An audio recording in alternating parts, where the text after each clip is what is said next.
I am Nirmal, Hindi teacher from Suraj school Mahendragarh. बच्चों, आज मैं आपको कक्षा 4 की हिंदी व्याकरण का पाठ एक भाषा पढ़ाऊंगी।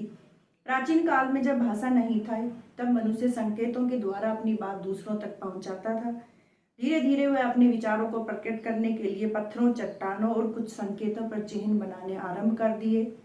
संकेत की सहायता से वह अपने विचारों का आदान प्रदान करने लगा। फिर जैसे जैसे मनुष्य सभ्य होता गया, वैसे वैसे उसे अपने मन के विचारों को प्रकट करने के लिए किसी साधन की जरूरत महसूस होने लगी। इसी के फलस्वरूप भाषा का विकास हुआ। भाषा में बार बार बदलाव आया।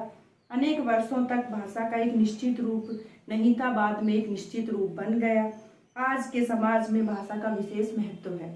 मनुष्य की तरह जानवर भी एक किसी भाषा का प्रयोग करते हैं। उनकी भाषा हमसे अलग है।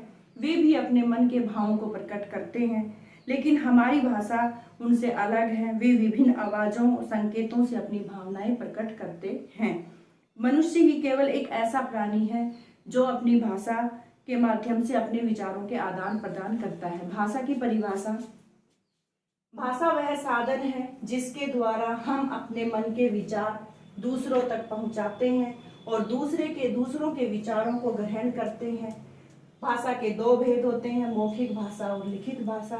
मौखिक भाषा वह है जिसमें कहानी सुनना, फोन पर बातें करना, भाषण देना मौखिक भाषा के अंदर आते हैं। लिखित भाषा वह है जिसमें लिखकर और पढ़कर बताया जाता है। उसके बाद है लिपि। भाषा के लिखने के ढंग को लिपि कहते हैं। हमारी हिंदी, संस्कृत और मराठी की लिपि देवनागरी है। पंजाबी की लिपि गुरुमुखी है। अंग्रेजी की लिपि रोमन है और उर्दू की लिपि फारसी है। उसके बाद है व्याकरण। व्याकरण भाषा के शुद्ध रूप का प्रयोग करना सिखाता है। व्याकरण से हम भाषा को शुद्ध रूप में लिखना, पढ़ना और बोलना सीखते हैं। हिंदी हमारी राष्ट्र भाषा है और राजभाषा भी है। भारत के संविधान में 22 भाषाओं को स्वीकृति दी गई है। ये हमारा लेसन 1 था, भाषा। Thank you.